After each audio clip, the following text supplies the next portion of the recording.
जय जय श्री राधे। श्री सद्गुरु देव भगवान की जय हो।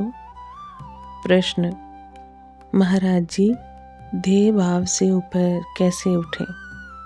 समाधान: जब हमारा चित्त शरीर संसार का चिंतन छोड़ दे और प्रिया लाल के चिंतन में तन्मयता को प्राप्त हो जाए, बस यही देह भाव से रहित होना है। जैसे रास पंचाध्यायी में कृष्णान्वेषण करते समय ब्रज गोपियों की दशा का श्री सुखदेव जी वर्णन कर रहे हैं कि उनका मन कृष्णमय हो गया, वाणी से कृष्ण चर्चा कर रही हैं, शारीरिक चेष्टाएं भी कृष्ण लीला संबंधी हो रही हैं और वे श्री कृष्ण लीला का गान करती हुई कृष्ण स्वरूप ही हो गई हैं। उस समय उन्हें अपने देह, शरीर एवं गेह, घर परिवार की सुधि विस्मृत हो गई। यही है देह भाव से रहित अवस्था का स्वरूप। अपनी हूँ सुधि ना रही, एक रयो नंदलाल।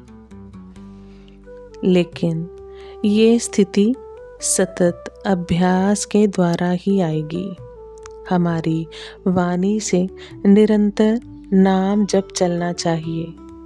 चित्त से निरंतर श्री श्यामा श्याम के चरणार विंदों का चिंतन होना चाहिए। हमारी श्रवणेंद्रिय ये नियम ले ले कि प्रियालाल के यश के सिवाय हम कुछ नहीं सुनेंगे। कर्मेंद्रियों से जो भी कर्म करेंगे, श्री प्रियालाल को सुख पहुंचाने के लिए ही करेंगे और हृदय से हमारा आश्रय स्थल यानी विश्राम स्थल श्री वृंदावन धाम रहेगा। अगर इस प्रकार से सतत अभ्यास किया जाए तो धीरे धीरे हमारा देह भाव नष्ट होने लगेगा। प्रश्न: मेरे जीवन में पग पग पर प्रतिकूलताएं आती हैं, मैं उनसे बड़ा दुखी हूँ। महाराज जी, उनकी निवृत्ति का कोई उपाय बताइए। समाधान: जो भी अच्छी बुरी परिस्थिति सामने आए उसमें राजी होना, प्रसन्न होना सीखो। जोई जोई प्यारो करे, सोई मोही भावे। क्योंकि प्रभु मंगल भवन है, वे सदैव वही करते हैं जिसमें हमारा परम मंगल छिपा होता है। वह चाहे भी तो हमारा अमंगल नहीं कर सकते हैं। जैसे सूर्य चाह कर भी अंधेरा नहीं कर सकता, जब तक रहेगा प्रकाश ही देता रहेगा। यहाँ तक कि प्रभु ने जिनको मारा उनको भी उस परम पद की प्राप्ति हुई, जो बड़े बड़े मुनियों के लिए भी जो दुर्लभ है। जिन शिशुपाल आदि ने प्रभु को गालियाँ दी, उनको भी परम पद मिला। जिन्होंने प्रभु से वैर किया, प्रभु से द्रोह किया, प्रभु को कष्ट पहुंचाना चाहा, उनको परम पद मिला। जो पूतना अपने स्तनों में जहर लगाकर ठाकुर जी को मारने के लिए आई थी, उन्होंने उसको भी वह गति दी जो यशोदा जी को प्राप्त हुई। गई मारन पूतना, कुछ कालकूट लगाई। मातु की गति दई, ताही कृपालु जादव राई। फिर जो प्रभु से प्यार करते हैं, उनकी शरण में है, उनका अमंगल कैसे हो सकता है। कम वा दयालुम शरणम व्रजेम। इसलिए जो भगवान के स्वभाव को जानते हैं, वे हर परिस्थिति में प्रसन्न रहते हैं कि मेरे प्रभु के द्वारा किया गया हर विधान मंगलमय है। जरूर इस विधान में मेरा परम मंगल छिपा हुआ है।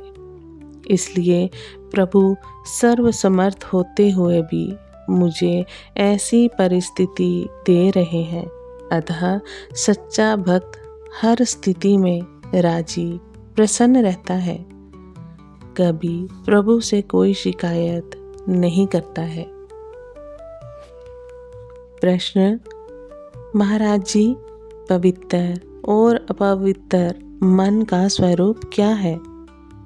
पवित्र और अपवित्र मन का स्वरूप क्या है? समाधान: पवित्र मन का लक्षण है बिना प्रयास के निरंतर प्रभु का चिंतन होना। श्री सूरदास जी ने लिखा है, निर्मल चित्त तो सोई साँचो, कृष्ण बिना जिहि और न भावे। और अपवित्र मन का लक्षण है शरीर, संसार और विषय भोग आदि का चिंतन होना। मलिन मन सदैव संसार का चिंतन करता रहता है और संसार के चिंतन का फल है दुख, अशांति, बंधन, क्लेश, नारकीय यातनाओं की प्राप्ति और तदुपरांत नारकीय योनियों में जन्म होना। ऐसे ही अद्भुत प्रसंग श्रवण करने के लिए, अद्भुत सूत्र श्रवण करने के लिए, भक्तिमय चरित्र श्रवण करने के लिए आप सभी इस चैनल को subscribe, like, share and comment करें। आप सभी वैष्णव जन को श्री हरिवंशी श्री सद्गुरुदेव भगवान की जय हो। जय जय श्री हरिवंश।